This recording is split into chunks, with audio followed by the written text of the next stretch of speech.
GM. The conversation I want to have today is ultimately about what I think is one of the most important problems in crypto that needs to be solved, which ultimately the solution is about consumer crypto, so we'll get into those slides in a sec. About 2.5 years ago, we bought Pudgy Penguins, ultimately to create a brand that could resonate with people from all walks of life. This idea that we weren't going to sell people on price going up or price going down, but that we were going to sell people on IP and digital ownership and being censorship resistant and being part of an amazing community. Over the last 2.5 years, I've subsequently seen a pretty big problem in the industry, which is I think we have a really bad marketing and branding problem. I think for the last 10 years, we've been focusing on technology, we've been focusing on innovating on the actual infrastructure and the tech stack. But today, I think if you build actually on chain, I think a lot of those woes have left us. But unfortunately, the stigma of the industry remains, and a lot of people do not want to participate within the crypto industry because of what has transpired in the past. And so we have a branding and we have a marketing problem, and I think we're going to solve that via consumer crypto.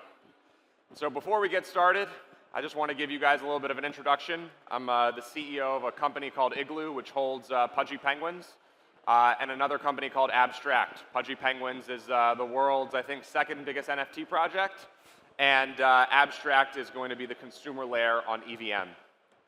So to solve the branding and the marketing problem, I think it starts and stops with consumer crypto. But consumer crypto is pretty vague, and so it leads the question, what is consumer crypto? I think consumer crypto is blockchain-powered apps that people use in their everyday use. And I actually break this down in 3 phases. I think the first phase around consumer crypto will be predicated around discretionary spending. I think the second phase will be around necessary spending. And the third phase around essential spending. To kind of break down what I think these different phases are exactly, I think the first phase in this case would be discretionary spending. This is the first 50 million users. It's actually pretty interesting because I think right now a lot of people are trying to build in a general purpose approach. And I think this approach is relatively fragmented and I think has created the branding and the marketing problem. Because if you look under the hood of a lot of these crypto projects, it's actually too confusing for the everyday person. And so discretionary spending is this idea around fun or leisurely spending. Or applications and products which people spend their free time basically consuming. And if you actually kind of look under the hood, of what I think has been viral and has gained a lot of momentum for consumers within crypto, I think has really been predicated around this phase, and this phase specifically. So I'll give you guys a little bit of a breakdown as to what I think discretionary spending looks like in consumer applications around this spending habit. I think it's gaming. I think it's social and creator platforms. I think it's trading. I think it's betting, digital collectibles, and tokenized culture. I think the reason for this is because, one, they're prone to virality, and crypto needs more virality, not around price going up or price going down, but it needs virality around good products that people enjoy. The second one is I think it's naturally easier to sell to consumers. If you kind of look at these categories to me are fun, and I think fun is an easy sell, and fun is universal. I think we always talk about Web 2 and Web 3, but fun is a universal emotion, which whether you're in crypto or outside of crypto, we all can resonate with. And naturally, I think it solves a lot of Web 2 problems. So if you guys are not familiar, there's actually a slew of pros around discretionary spending building in Web 2, or a slew of cons that building around discretionary in Web 2 kind of presents. So, I made my career actually building consumer applications and consumer product brands. I've had some of the most successful consumer product brands in the last 5 years, at least in America. And some of the problems that I faced with was first the fees. Again, if you're building with discretionary or around discretionary spending in Web 2, you're getting charged a fee between 3 and 10% depending on the risk of the actual business that you're building. Fun tends to be higher risk and tends to charge a bigger fee. Geo restrictions, chargeback risk, and then natural censorship. If you've ever built fun in Web 2, I think you've had a hard time being censored, whether it's through payment processors or different geo restrictions and things like that. And so I think this is probably the most important frontier that I think we're going to have to face. One that I think we've currently seen success in over the last couple of years, but it's a place that I really want builders and community members to really double down in and try to push the barrier forward, as I think this is the first step in terms of solving our branding and marketing problem. The next one is necessary spending, and so I kind of consider this the road to 250 million users. And so I kind of look at it as a pretty straightforward approach. I think right now, when you're kind of looking at the general purpose approach that we've embodied for a long time, you can't really be good at one single thing. And so if you focus on discretionary spending, if you focus on consumer, once you have a base of 5, 10, 15, 20 million users, it's really easy to upsell them on what I call necessary spending. And so this idea where, I'll give you guys an anecdotal example, but Pudgy Penguins, for example, has 500,000 people signed up to our Pudgy wallet, which people don't even know exist. As that number grows to millions, and they participate within our Web3 product and ecosystem, once that base is big enough, I can then upsell them on savings. I can then upsell them on identity and payments. And ultimately, this is where I think necessary spending comes in. And so this is a little bit of a breakdown and ultimately where I think that stuff can go. And that can kind of include digital commerce, media, payments, DeFi, software as a service, and others. This is kind of a breakdown of where I think the current model around blockchains today, and I actually believe the branding and the marketing and the adoption problem, I put that responsibility on the chains, actually. Most people think chains are just payment rails, but I actually think they're a little bit more than that. I actually think they're the custodians of adoption throughout the crypto sphere.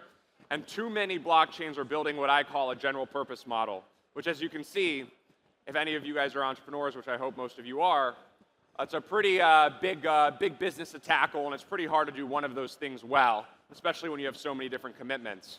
And so I think the solution is ultimately going to be through a more calculated and less segmented approach, which ultimately I think will probably lead into my next topic or my next form of spending, which I think is essential spending. So once you break through necessary, this is obviously a world on chain. You can then become general purpose. Once you do one thing really well, you can upsell your audience on different verticals, and then you can then build the next generation of internet economies in which your entire life is powered by the user experience on chain. And so that would probably be the conclusion to where I think the consumer adoption funnel is ultimately going to come from. And then probably now, and this is a visualization of ultimately how I think that looks like. As you can kind of see, you tackle one thing first, you expand, you expand, you expand, rather than doing a really fragmented and segmented approach from the beginning. And this is probably at least how we're looking at things internally. So obviously everybody is probably familiar with what we do over at Pudgy, but we actually just announced that we acquired a blockchain. That blockchain was called Frame. We now rebranded it into Abstract, and we want Abstract to be the EVM for consumers. And so our approach, contrary to most general purpose approach, is we want to be the chain for fun. We're going to build a hub of fun. We're then going to build that hub of fun to be what I call crypto's digital amusement park.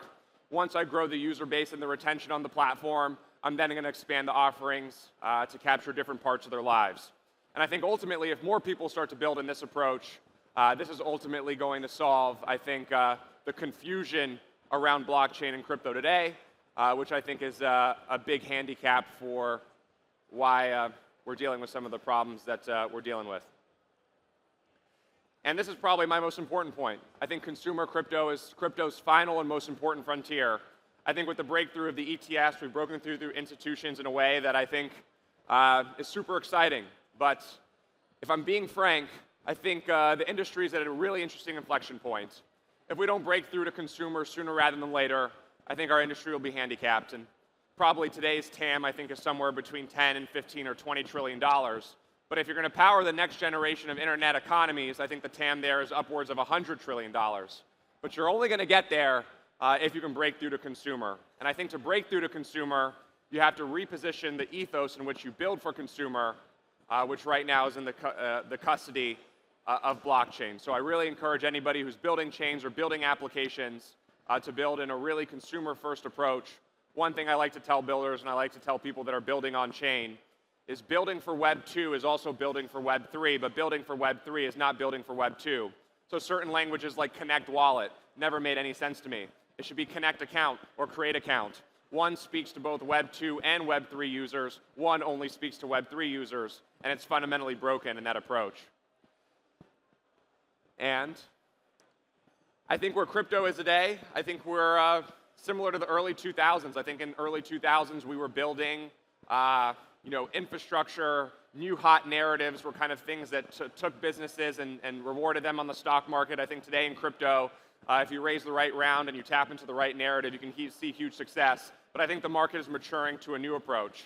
I think where I think the space is going to go is going to value consumer adoption more than it is narratives. And that's my spiel. I'm a minute early, but thank you guys.